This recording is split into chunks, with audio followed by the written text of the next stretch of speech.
on Friday? Were you good for? I just have to go do one delivery of that gift basket, and I'm free after that. So if any time's good for me in the afternoon would be great. You want to put 12 o'clock? Just After lunch, put one. one. Okay, That cool. sounds good. I'm done. We can grab a lunch and meet you out there. Yeah, sweet. I told you, so I'm in trouble. It'll pop out though. I'm not telling Regina. She's the keeper of all things calendar. Very saturated. Yeah. 1 o'clock. Right, yeah. 1 o'clock on Friday, and we'll go with John. Just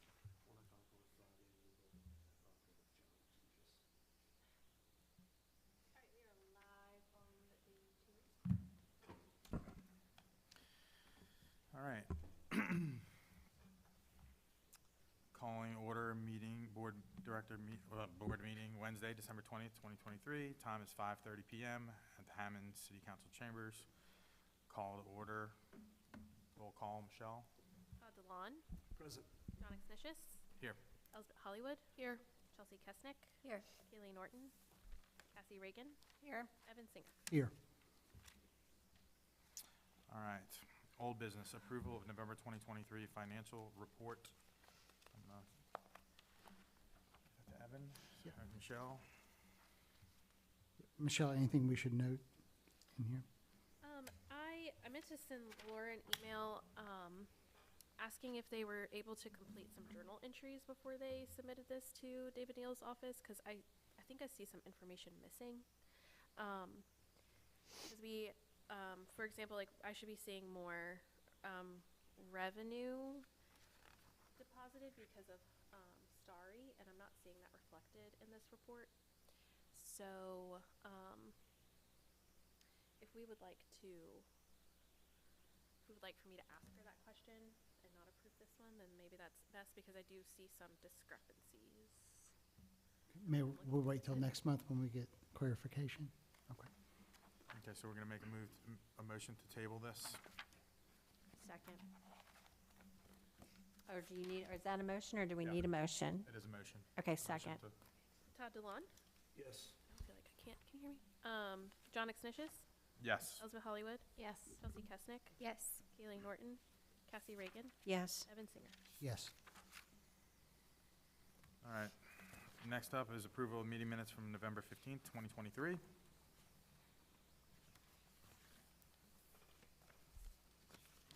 I'll make a motion to approve the minutes. Second. Todd DeLon? Yes. John Exnicius? Yes. Elizabeth Hollywood? Yes. Chelsea Kesnick? Yes. Kaylee Norton? Cassie Reagan? Yes. Evan Singer? Yes. All right, next up, discussion of guideline revisions for the Hammond Farmers and Artisan Market. Artisans. Yeah, artisan, sorry. Artesian. Artesians. We're artesian water. Would you like to give an overview? Or would you like me to give Yes, please give the overview. Okay. So what you have in your packet is basically documentation that was provided to the vendors at a meeting that we had on December 5th. In basically us discussing the guideline revisions that we talked about briefly at our November meeting. The vendor set some concerns. They gave us kind of a document with all of their questions prepared. So this agenda, I guess 3-page document that you see here was kind of done in a way so that I guess they could kind of understand the scope and the breadth of the DDD and how we operate, and that the market is basically a project that is underneath the DDD. And we were looking at other markets and how they're structured and their guidelines and best practices really to bring our market up to compliance in regards to operation. And since we have seen so much growth with the farmers market, if we want to continue to have a healthy future, these are really necessary things that need to be done that have been kind of put to the side for some time. We did basically review a budget that I prepared so that the vendors were a little bit more informed about all of the ways that the DDD is basically facilitating the market, not just only in direct expenses, but also in, other operating expenses, which you can kind of see on the page 1, 2, 3. You can see that on page 3. And, I would like to personally express that there's a mutual benefit with the market being in downtown Hammond and it being underneath the DDD. But I think with that, it's important that we are communicating that, managing people's expectations about what they feel should be done, how we're structured compared to a standalone nonprofit farmers market is very different from how we're structured. And so basically I ran this budget scenario as if the market were to basically stand alone, what a usual expenditure would be for the market. And the revenue is what we collect in farmers market rent, application fees, and equipment rental. And so you can see that there's a discrepancy there in expense and revenue. And like I said, this was prepared to reflect direct and indirect costs. And this doesn't necessarily mean that at the end of the day, the market is a deficit of $60,000 to the DDD. I don't think that should be the take-away home message, but I do think that it's important in illustrating that we at the DDD do give and provide substantial resource to the market, and in effort to try to bring, the DDD's budget to be a place where, we have more diverse revenue sources. That's where the rental fee discussion, raising the rental fees kind of came into play. And so you can see those projections there to increase those rental fees. We went through all of this with the farmers market vendors. So this was how the meeting went. We went through all of these things and we discussed all of them as we went through them. And so basically through that, we and John was at that meeting, so we have discussed, some things kind of in response to some of their concerns that they had, and, trying to see what an implementation timeline would be for some of these revisions and increasing the rent. And let me see. I'm not seeing the last page that I had uploaded into the drive in your packet. Let's see. Do you want me to kind of talk about what, a proposal or? Yeah, I had that saved in the in here, but it looks like it's not there anymore. Well, if you would like to. Yeah, would like so, to review that. so after, listening to, sitting in with the vendors and kind of hearing their response and kind of getting a better understanding of where our market is as far as all the regulations and things that we really probably should be implementing, and the fact that we, what the competing markets are charging, my proposal would be that I think would be a good meet in the middle, would be this coming year for everyone to be able to get caught up with the guidelines and things that they have to do with their licensing or their insurances and things like that. So give them this year to do that, and then implement a $5 increase starting the following year, and then the following year one more $5 increase, which would be a total of $10, which would bring it would bring it either, depending on if they're using, it'd be either 30 or 35, depending on the level, if they're having electricity or not, which it kind of brings it up with the competing markets, but it's also not going to do an undue burden to the people at the market so that they can prepare and do what they need to do in their businesses and get solidified on all their other stuff. So that's what I would propose. Obviously, anybody else have any suggestions or You thoughts mean like around that? 20 go up to $5 in 2024? 2024 would be an additional 5, and 2025 an additional Another 5. 5. I thought that's not what we discussed. I thought that is what we discussed. I thought No, you said 2025 I'm and sorry, 2026. Yes, 2024 is, I apologize, my years are, 2024, everybody get up up to par with all their stuff, and then 2025, 5, and then 2026, 5. Okay, so no change for 2024. Other than There, they have to get all their, a lot of their insurances are gonna be, you know, they can range from $300 a year to $1,200, depending on what they need, we kind of discussed. Yeah, So but they're gonna have most, some- the policies that, to meet what we would need would be around, $500 per year. Occupational license fees depend, they're less costly because most of them are home-based businesses, but it would depend ultimately on how their business operates. They would need an occupational license for where their business is domiciled, and that's an annual renewal. And with the some of the health regulations and food safety standards may require some of them to change their packaging, and you know, so we talked about all of that at the meeting with them. Those are some concerns that they brought to us. So that just kind of informs a little bit, I guess, around some additional info around John's proposal of I guess, some expenditures that are expected. do we know, like, out of our current vendors, how many of those need to pursue these new regulations and? Yes, so we, Savannah and I, we basically have gone through them. For occupational licenses, there are several exceptions for farmers and for people who make handmade. I've looked at occupational license law, which I never thought I would do. So there's several exemptions for occupational licenses, and about half of our vendors would fall into those exemptions per state statutes. Some of our current existing vendors have occupational licenses, and some of them don't. So there's probably around like a third, which is probably like around maybe 20 that would need occupational licenses for where they're domiciled.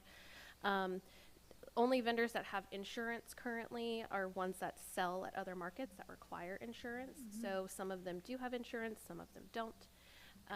And then related to sales tax, we require that all of them pay parish sales tax, but in order for someone to get an occupational license, they do need to be a registered business with the state of Louisiana. There are state sales tax exemptions, which are similar to occupational license exemptions.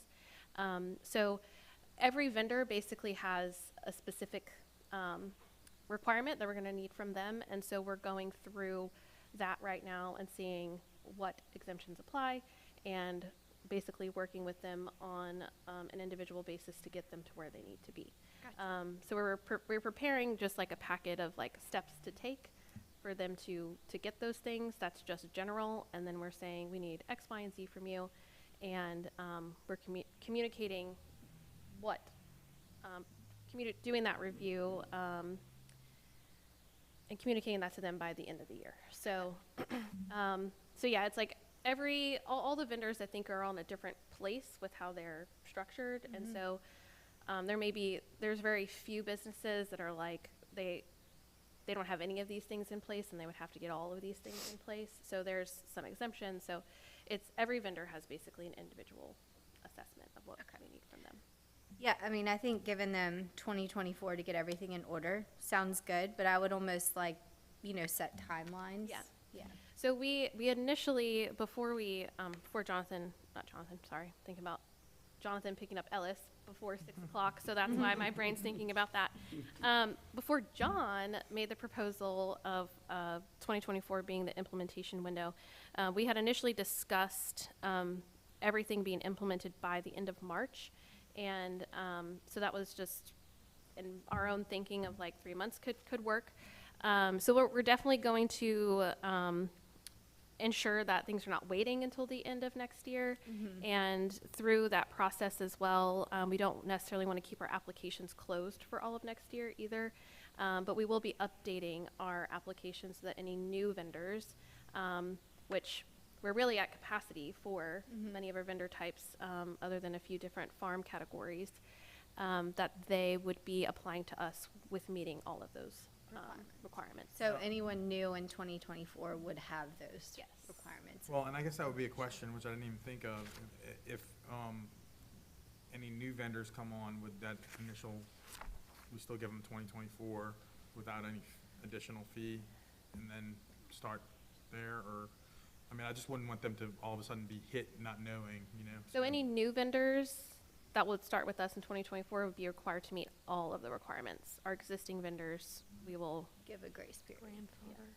What if, But are you going to Grandfather's raise not- the Yeah, that's what I rental was fee The fee. in So 2024? automatically for an new additional vendors. $10, or? I wasn't thinking that. I was thinking the rental fee would stay the same this year and then it would increase Okay, so everybody gets increased together in within, 2025. It's probably easier administratively. okay.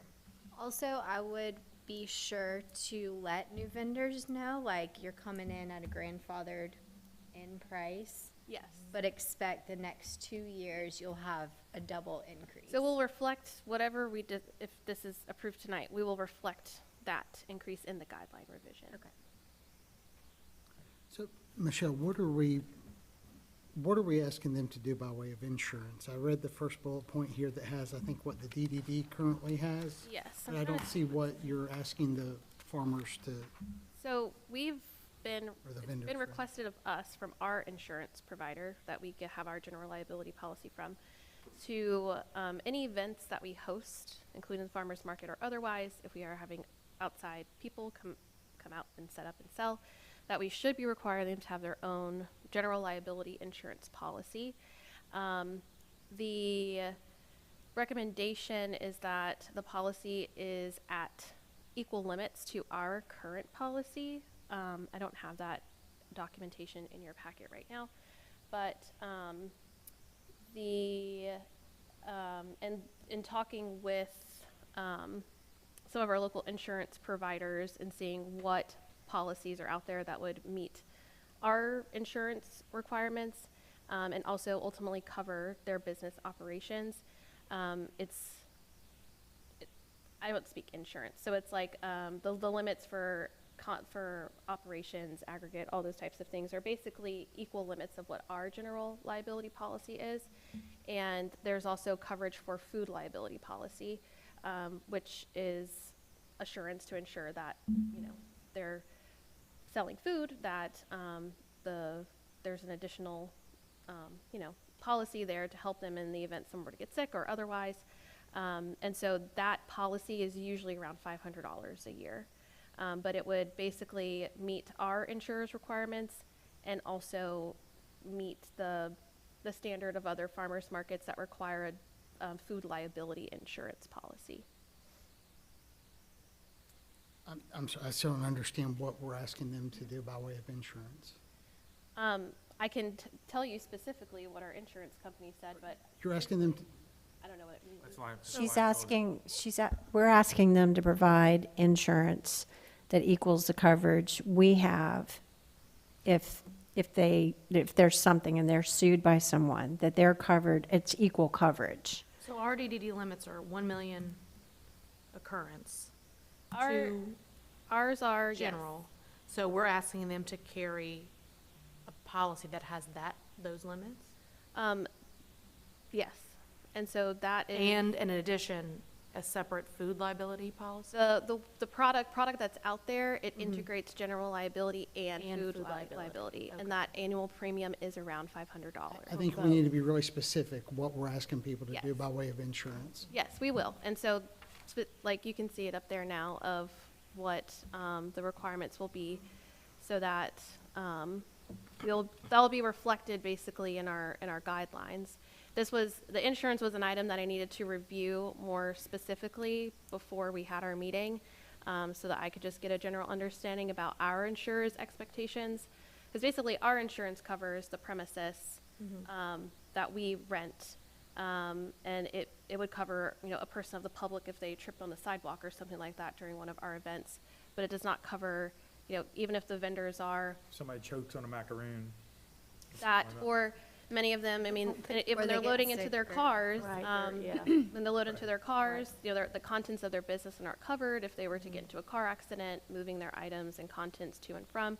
So through this process, requiring them to have this insurance, not only does it meet our insurer's expectations, but also it's a best practice for their business. And this isn't the guidelines, Evan. This was just like this was just an agenda from the last meeting. So this, I mean, we're not approving anything tonight. No, this is, Okay. Oh, what, okay. what you have in Yeah. front of you, this is Yeah. not the actual like red-lined guideline revision document.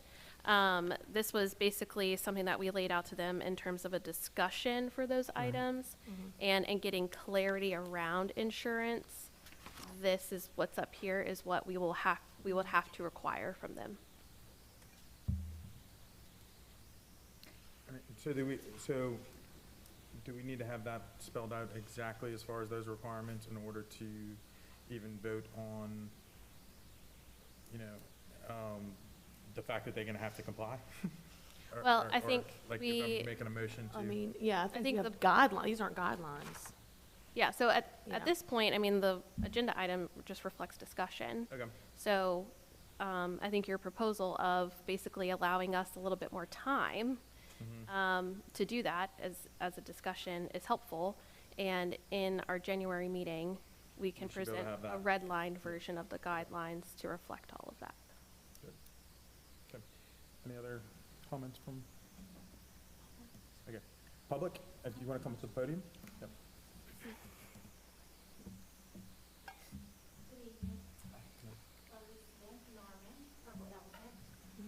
My question is, the DDD being the entity that it is, and as large as it is, I don't understand how it can be required of us, being small businesses, to have 1 million, 2 million, 2 million. That's a lot of insurance. We are an LLC, so that does cover us in a certain way, and I do understand that we need insurance. Now, we have, started already looking into it before this. But we called our own personal insurance company, which was State Farm, and they don't even cover our business per se. So that means we need to go to an outside company. And $500 a year, I don't think so. I think it's way more than that, because when I called one company, it was for that type of policy for our business. And we're not a DDD, we're not a large entity, we're not a brick and mortar. I think it's ridiculous, really. I mean, that's the big thing about it.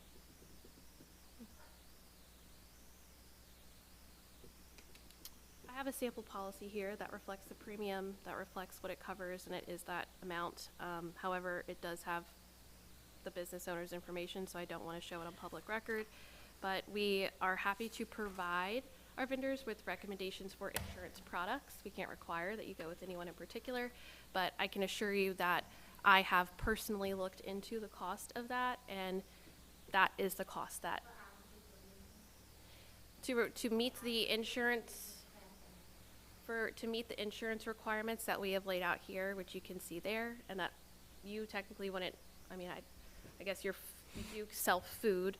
I guess you do sell consumable items with your kombucha, but the policy that I've looked at covers general liability as stated here, 1 million, 2 million, 2 million, and it does cover a food liability. So, yes. You do not need to act now. I'm sorry? Yes. The exact amount is, Let me ask you this, Michelle. premium is $369, and I guess the fee to the insurance company is $210, so it amounts to $579, which is less than $50 per month. This may be a weird question, but is there insurance companies that will allow some type of group rate if it's like a bunch of people signing up under the same, do we know? Probably have to be all within one. Company. Yeah. Okay, Yeah. I didn't know if just being on a farmer's And market. then I'm looking at, so all of these other, I mean, Ponchatoula requires insurance, their farmer's market? We called and asked them. They Okay. said that they did. Okay. They don't have any guidelines stated on their website, but in our efforts to try to Mhm. get as best a comparison as possible, they do. Neighboring Avita Farmers Market also requires it. This is not an uncommon policy to ask for vendors selling at festivals, farmers markets, fairs, etc. Yeah, I would just to comment too, because I know this has come up several times. We are, DDD, we are a public entity, so we're the custodian of public dollars, specifically including tax dollars. That means that we have to be very careful in what we do and any kind of, because we are answerable to the public and to the taxpayers in our district. So we really need to cover ourselves not only liability-wise, but, legally for any of those things. So we need to make sure that we are following every guideline, every law, every rule that we possibly can as a public entity, not just as a big entity, but as a public entity that is responsible to our members. with Well, and the dollars. responsible So- use of tax dollars as well. So, I mean, that's significant. Okay. So if that's everybody, we go to the next, new business, 2023 recap. All right, so we have a draft of the annual report in your packet. Our printer is on the fritz, and we didn't want to print this in color because it's just a draft. But, and you'll see it's really not done. I haven't had the time to do any written items. We usually produce this in January, but we just wanted to kind of present a draft sooner, just so we could all reflect on the year. And since we have 2 members leaving, just wanted to kind of, I guess, give a moment of reflection. And I think despite the transitional year that we've had, just by the timeline, you can kind of see on page 3 and 4, the scope of work that we were able to accomplish this year. And I think we're only going to be able to improve and grow upon it for 2024.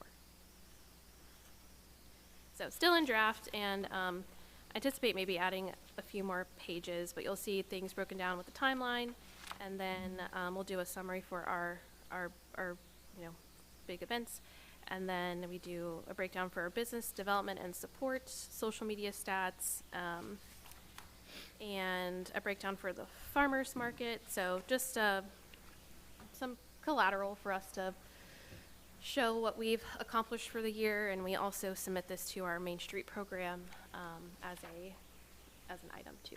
So This is awesome. I'm sorry.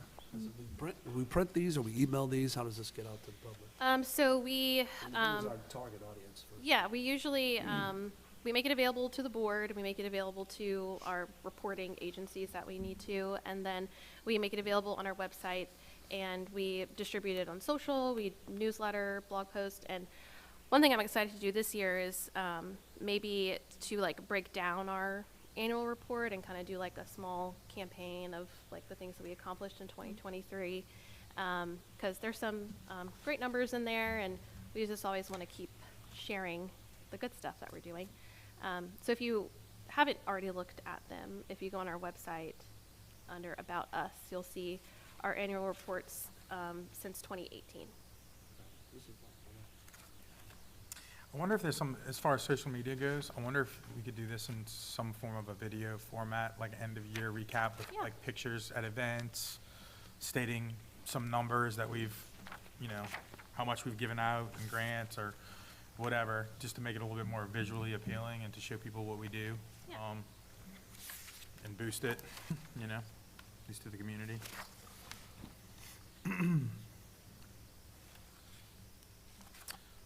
All right, any other comments? This is just awesome, Michelle. This is really awesome. Well, our intern Craig got the graphics down, and between Katie and I, we did the research for the numbers. Still a work in progress, but it's really fun to produce these every year so that we can remember the things that we've done. Good job. Sure, it's a nice reflection. Yeah. All right, any comments from the public? All right, next up, 2024 planning.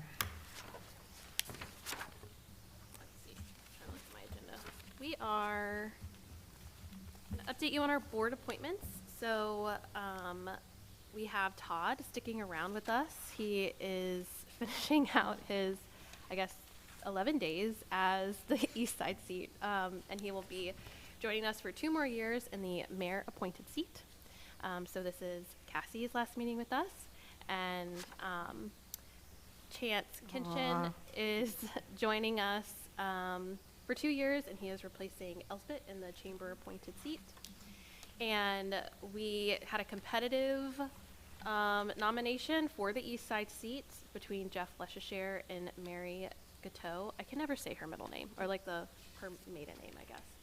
Mary Gateau, she is an officer at Holly and Smith, and the council appointed Mary Gateau to our board, so she will be serving in the East Side seat. We'll be starting 2024 with a complete board, which I feel really great about. This is the last year that didn't quite happen, and I had to go to the council 3 times for board appointments. So I think we're even in a better position to start off 2024 just with that in place. And we still kept communication with Jeff, totally understanding, and I think there's going to be plenty of opportunities for us to work together. So, you know, competitive nominations are always a difficult thing, but, you know, we always want to keep that door open. Well, and thank you, Elsbeth and Cassie, for all of your extreme hard work. Time and energy, free time and energy. So y'all are awesome. And hopefully we could swindle you into being in some of our committees if possible. So that would be nice, but we love you, so thank you. All right, next up, okay, What's next? I don't know, my agenda keeps leaving my site.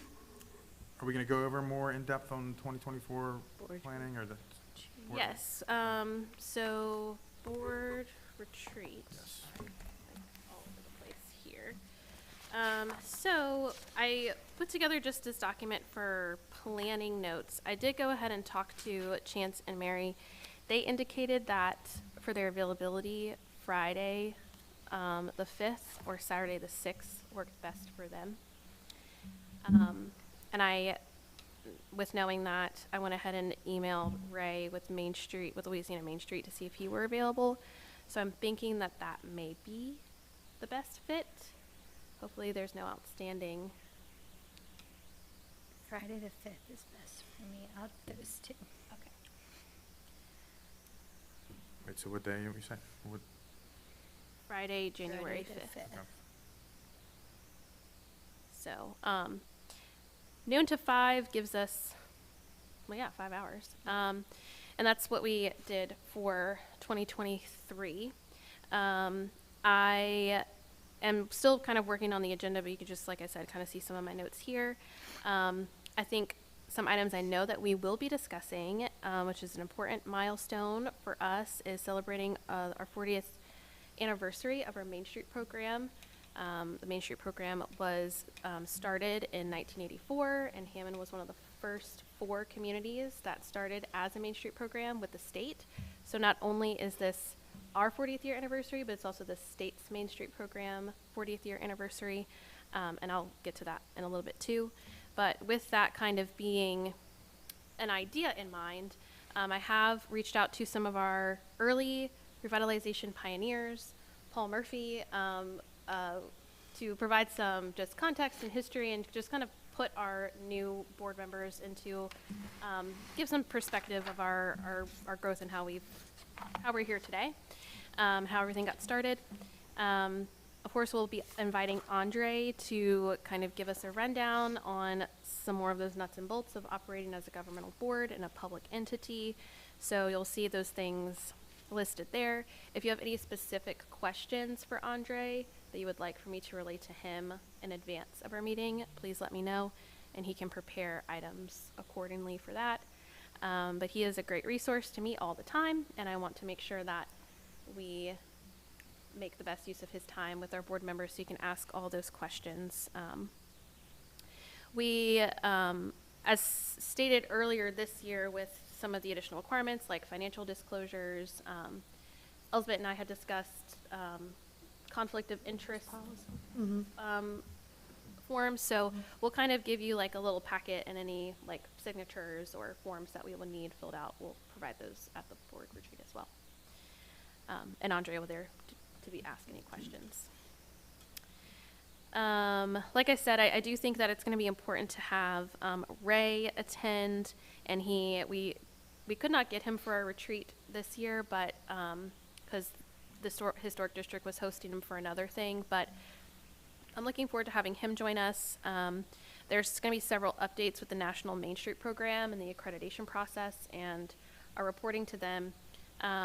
So that's all kind of more to come, but, you know, everything's kind of moving in a great direction with that. And it really just kind of depends on any other guest speakers, I guess, dependent upon time, how we kind of want to focus, if there's like a content area that we want to focus on that we feel like we need some facilitation around, or if we really just want to use it as a working session for us to get our gears turning and really get our priorities and goals set for 2024. I think I would personally prefer that, because I feel like you'll see for this marketing and all these other things that I did basically well, is it in here? Oh, What about inviting somebody from Tangi Tourism? We always talk about getting them involved and stuff. I mean, I don't know. Yes, so I actually met with Carla 2 weeks ago, and I think it was a great introduction to me understanding the work a little bit more specifically.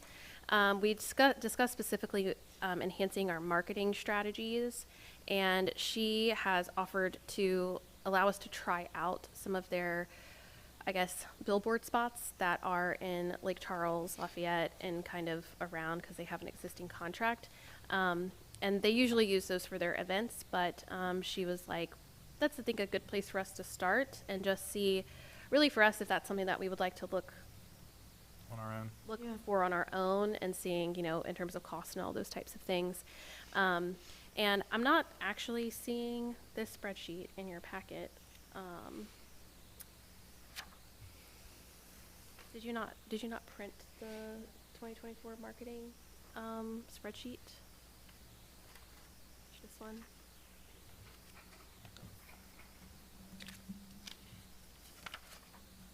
Looks like you did. Do y'all have this in your packet? I can't see what that is. It's a big spreadsheet. It has like, did you not? Did you print it? Okay. Well, it's available in the Google Drive. I don't have a printed copy, but basically, in trying to kind of write down the status of some of our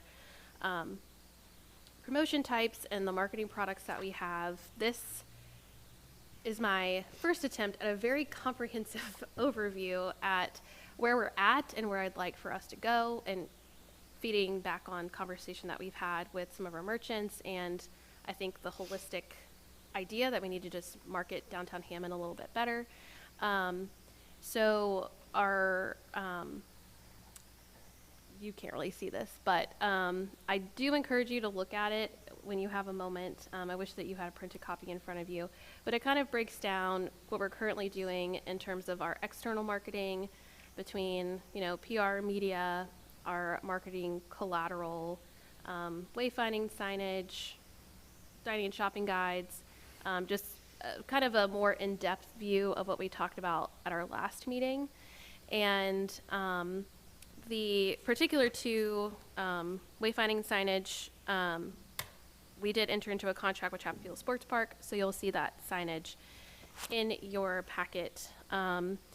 Antoine Marketing and Design, we basically gave them, like, the goal of our sponsorship is not to promote the DDD's logo. What we want to do is make sure that people were saying visit downtown Hammond, and we want to give, you know, language around that. We had gone back and forth around stating whether we say it's so many miles away or it's so many minutes away. Antoine did some beta testing with some signage for restaurants, and they found that minutes were more effective at communicating distance to the general public. So while minutes may not always be a, like, it may take them 11 minutes, or it may take them 12 minutes depending upon traffic. Generally, it is 10 minutes away. The park is 5 miles away, but upon their recommendation, they felt that that would be the best fit. And then I also kind of looped in a few of you to that as well, just so that we could kind of see what that would look like. But you can see that here: visit downtown Hammond, eat, shop, explore, relax, play. And this will be at the entrance on Airport Road. Yeah, Airport Road. You know, Amanda's had signage out there for a year, and it says 5 miles away. And she's had great response to that. I know she's conveyed that to you. It seems like we'd want to kind of just reiterate what's already out there, what's already being said. Yeah, and I mentioned that to Antoine. I was like, I know there's some existing signage. It's our sign, it's not their sign. Yeah, I mean, Yeah. we can change it if we want to. I was just going upon their recommendation of what they I felt. understand that, but it just seems to me, if you see something more than once, it registers. If you see the same message over and over, it just kind of, 5 miles, I saw that somewhere else. It just reinforces what's already there. So it just seems silly to have one say one thing and one say another. And I think that was kind of the tug and pull that I'm at. So we can make a decision about what we'd like for it to say. We did discuss it with Antoine. Ultimately, is And our that's what we're decision. yeah, I mean, that's what we're paying them for, huh? It's not just like, isn't this their expertise to tell us what to do? Yeah. So I did ask them, but if we wanted to go with something different, then we can do that. Okay, you have a business in downtown. Wouldn't you kind of want to see the same thing repeated? Well, I have no idea how many miles Lafayette is from here, but I know it takes me an hour and a half to get there, so. Well- I'm from the south, I equate everything to time. Okay, Distance is time. all right. So I think it could be simplified too. I think that's too busy, there's too many words. So you just want to do visit downtown Hammond, only 10 minutes away? Something like that, yeah. I think there's too many words there. I mean, it could have the catchphrase, but I don't know that it needs to be as long as it is. Maybe just a couple, 2 or 3 things. It's just a lot of words. To me, signage is more impactful when it's less is more. I realize they're the experts, but they're not perfect. I do feel like it's important to call out the tagline though, because, I mean, our downtown does offer a lot, more so than other downtowns. Do you have a suggestion of what words? It's all right, don't worry about it, just leave it like it is. Well, I think we want to get the most value that we can out of it and wouldn't want for it to cause an issue. So if we're It's unsatisfied. no issue from me. If everybody wants that, that's totally fine. We could cut out visit, just do downtown Hammond. Maybe. Where's the sign? It's at the entrance of the park? Uh-huh. Are you pulling it up, Michelle?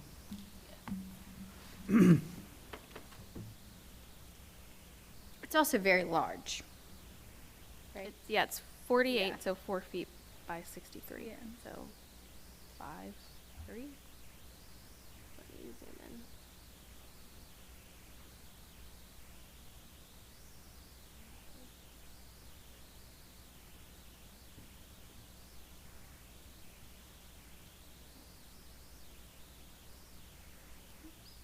Not too far. I just typed in Sorry.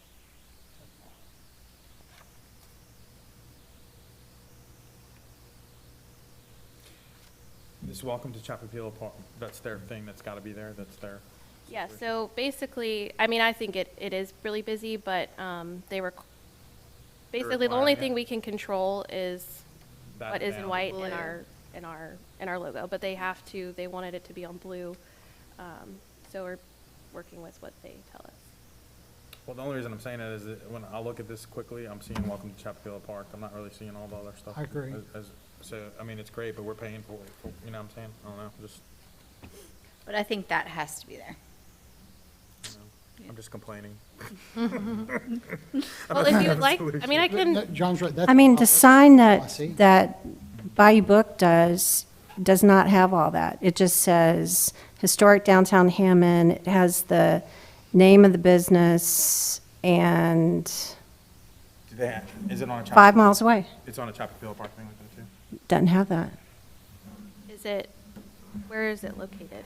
I'm not sure. I just know she sent me what she has. Because, I mean, I don't know if it's like this because it's an entrance sign. I can ask around. Why don't you ask? Because I think the point is to get people to come to downtown Hammond. If all you see is welcome to Chapapilla, then that's what people see and they move on. Okay. So I will follow up with them. Yeah.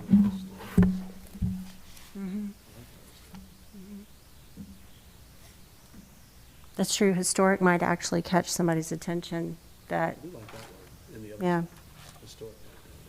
But that's adding words, I don't know if we wanna do that either. It does sound historic to me.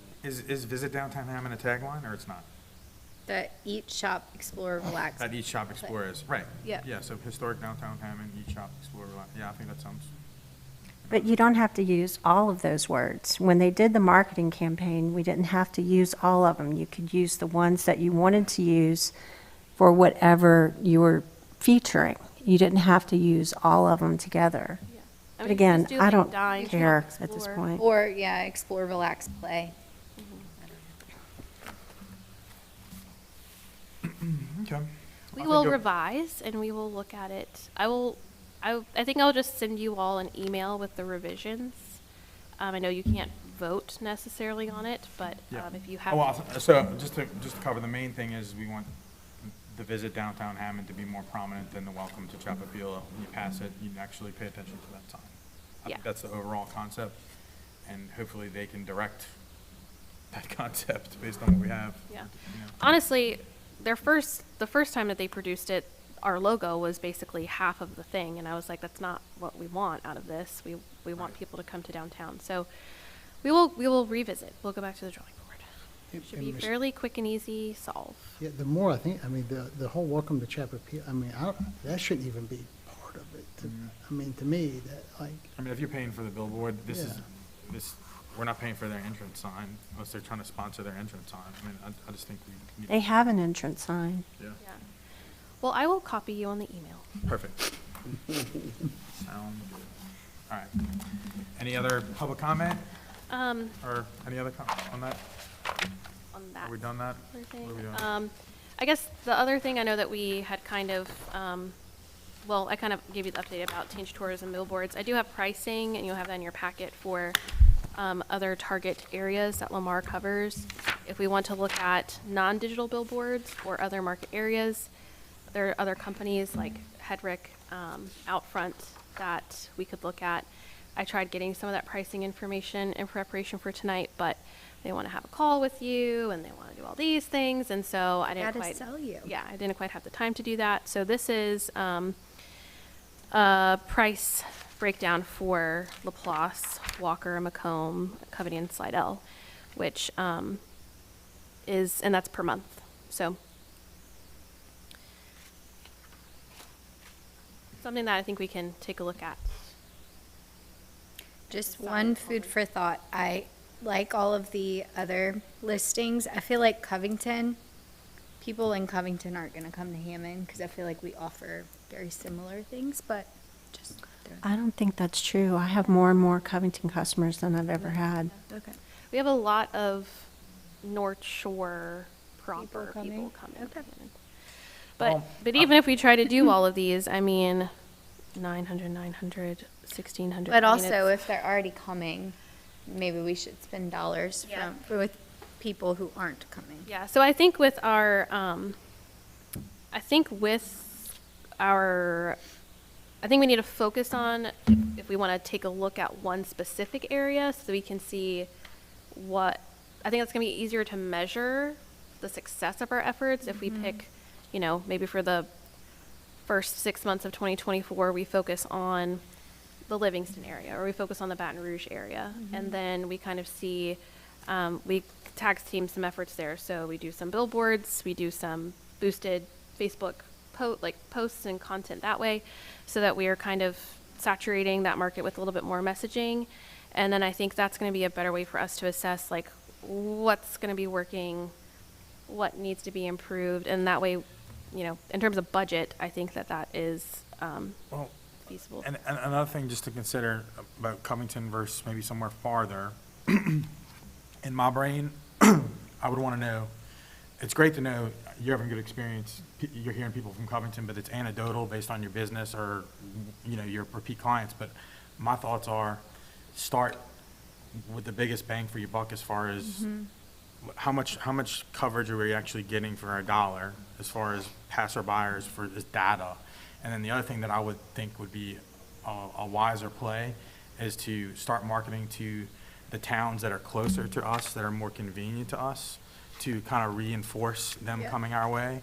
And then as that grows, then you go further out. Yeah. I mean, just like, you know, in my business, it's like, this is our base, and then we want to bring people in, and you have a better chance of people that are a little bit closer, I think, traveling. But, I mean, it's all, you know, but at the end of the day, I would want to see numbers, how much are we paying per drive-by, right? I mean, Well, I'd have to print out all of that. I have all that information. That's what those links are. So Laplace, for example, there's 2 locations. Between both of them, it's 28,000 impressions per week. You know, I can just go through them. Walker and Macomb. Basically, that rate covers all of the locations because it's a rotating billboard. So Walker Macomb is a total of 3 locations, total of weekly impressions, 109,000. That's a significant difference. so, and the other thing too, just I mentioned too, is, you know, on this, we're saying like, do we invite somebody marketing in to kind of help, I guess, counsel us on how to come up, you know, what way we should tackle this? To me, I'm going, okay, well, if you get that many impressions, but then if you target social media for these cities, how many impressions do you get for your dollar there? And having a balanced approach. And I don't know who the right person to be, because it's like marketing people handle different aspects of marketing, whether it's print. It might be a good idea just to get somebody from North Shore, somebody from Lamar, pick a couple of people from the board for 2024 and sit down and have a discussion with everybody, because it should be comprehensive. You shouldn't be looking at what you're going to do billboards in one discussion and what you're going to do paper, radio, Right. media, you know, other media at another time. It should all be discussed together, how they complement each other and work together. And if you're using one to reach a certain market, maybe you use the other to reach another market. But you don't know that unless you get everybody together and you have that's the whole point of a comprehensive marketing plan, is that you talk about it all at the same time. So you're not going to solve it tonight. If you pick tonight, oh, let's pick Laplace, that's just so random. Have a discussion, make it a 2024 goal. You can get people that we're already paying money to, who are experts in what they do, to come in and sit down, because that's part of their job, and they want to help us be more successful. North Shore specifically, because they're in downtown and they do a lot to promote our downtown. They give us way more dollars, minutes, printed page than we pay for. So, and they would be more than happy to come sit down and talk about what a campaign could look like. With the dollars we already have, what could they take and make that into to promote downtown as a whole better than just this little part and that little part and this event and that event. You already have the tools, bring them in and to have a discussion. Well, I did follow up with Eloise about that, and just seeing what is available in their market area. And I mean, we did talk about basically. I'm saying get everybody in the same room at the same time and have some of the board members there as well, so you can come back and have a fruitful discussion at a board meeting. Yeah. So do we see that as I mean, really, like in terms of our structure, the promotions committee would, in terms of our board members' capacity, it's like, I think that's a discussion about, is that something that when we nominate for board chairs and we have a promotions committee chair, is that committee going to be looking at that, or does the board want to go ahead and focus on doing that? Me personally, I think during our retreat, we should. Or do you want to do that during the retreat? No. I think during the retreat, it should be, which I think we already kind of have a concept, but we should be communicating what our vision is for that to look like. And then once that board is designated, that's They their drill baby to down. do the investigation, Yeah. bring the data together comprehensively, and then present that so that we can vote to move forward. But I think the board meeting should be more of a High conversation of level. what our goals are around that, so that we can even give that direction to whoever that, Yeah. you know, Yeah. Like that's my thoughts. Yeah, so maybe not, if there's only 3 board members, it doesn't have to be a work Yeah. session, but like a separate meeting Yeah. where we're discussing that. Okay, I just want to make sure that I have that clear. I think so. Do y'all agree with that? Or- Yes. Yeah, makes sense. All right. in terms of our anniversary, our 40th year anniversary, like I said, it's also the Louisiana Main Street Program's 40th anniversary. They are asking our communities to designate March 19th as Main Street Day, and officially doing that by presenting a resolution to our council, our city council, to do that. So I feel like this, and they provided us a sample resolution. So I think this could be a great tool to build a relationship a little bit more with our council members. And there are a few things I think related to the council that we need to look at, like as a part of our master plan. Technically, they're supposed to adopt our master plan, and that has not happened. Our master plan update from 2019. And so while it's a formality in our statute, but I do think it's also a great tool for us to build a relationship with them so that we bring them in as partners for downtown and see where that takes us in terms of our relationship with the city and meeting all of our goals and objectives. So at least we do plan to start with this, and I feel like that would be a good start to that. If anyone has any feedback about that one. I'd also like to, as we do talk about marketing and advertising, I think that, we can always talk about the language that we use and all those types of things. So I do think it's important that we do talk about our 40th anniversary and also kind of tie that into our Great American Main Street Award win that we had in 2022, which we could have done more work around and letting everyone know about that. So like Downtown Hammond award-winning destination and historic, hospitality, all those types of things. So I'm excited to have a really good comprehensive discussion about marketing and advertising and drill down some campaign concept ideas for that. All right. Staff report. Is there any other comments around that, or public comments? Staff report. So just some project updates. The benches were installed last week, and the pavers were also installed, so we've got that checked off. We were anticipating on releasing picnic table sponsorships. However, the price did go up $1,000 per unit. And so they're about, they are double the size of a bench, but they're about Crazy increase. double the cost of a bench. So we were like about to put it out, and then I was like, let me just make sure that quote was still active, and it wasn't. So they came back with a price increase. So I think we do need picnic tables.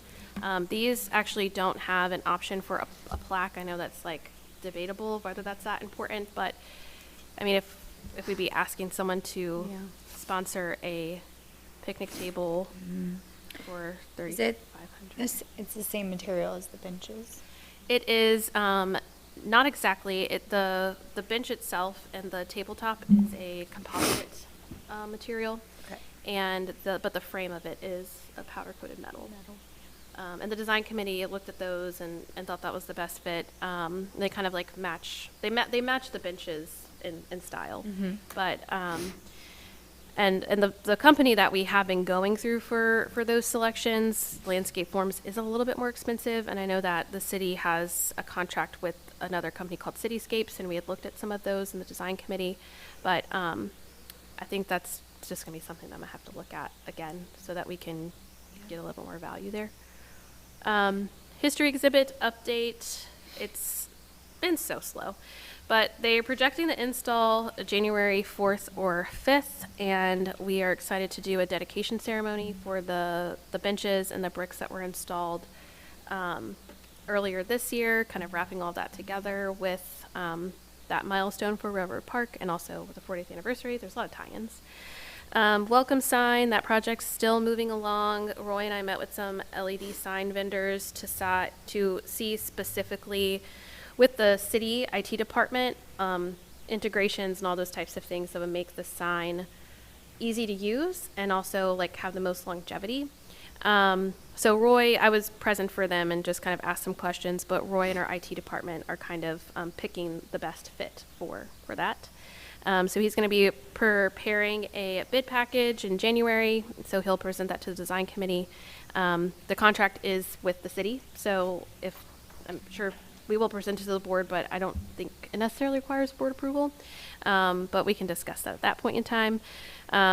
It'll advertise for 30 days, and then in March, anticipate the contract being awarded, and it's a 90 to 120-day project timeframe. So hoping that it is complete by the end of the fiscal year as we budgeted for. So we're looking forward to that. I'll run through some of these things really quickly. You just kind of see all that kind of stuff here. I just want to comment on the property renovations. There are several that are under renovation right now, so lots of exciting things planned, well, hopefully, to open up for 2024. Salt provisions in particular, I've been keeping up to date with them, and they're moving along with their interior construction and are anticipating a January opening, which is really great. And we got some businesses expanding. Milk and Honey, they just presented this morning to the Historic District for one of their expansions, which is really fun. And then 116 West Thomas and 115 South Kate are two historically neglected buildings, are finally getting some work done to them. And so we're hoping that those buildings are brought back online, brought back into commerce for 2024. What is 115 South Kate? It's known as the Pigeon Coop Yeah, building. that's how. It's between, it's right next to the jiu-jitsu place. Yeah. Oh, okay, Yeah. okay. It's a great looking building. I'm really It excited is. they're finally. Yes. So I am Yep. meeting with the respective property owners or business owners as applicable to let them, 116 and 115 in particular, the scope of their renovations are eligible for historic tax credits and other state incentives. So I'll be meeting with Mr. Joe Wong and Sal Wool to let them know about that and seeing if they're able to utilize any of the state funding that's available too.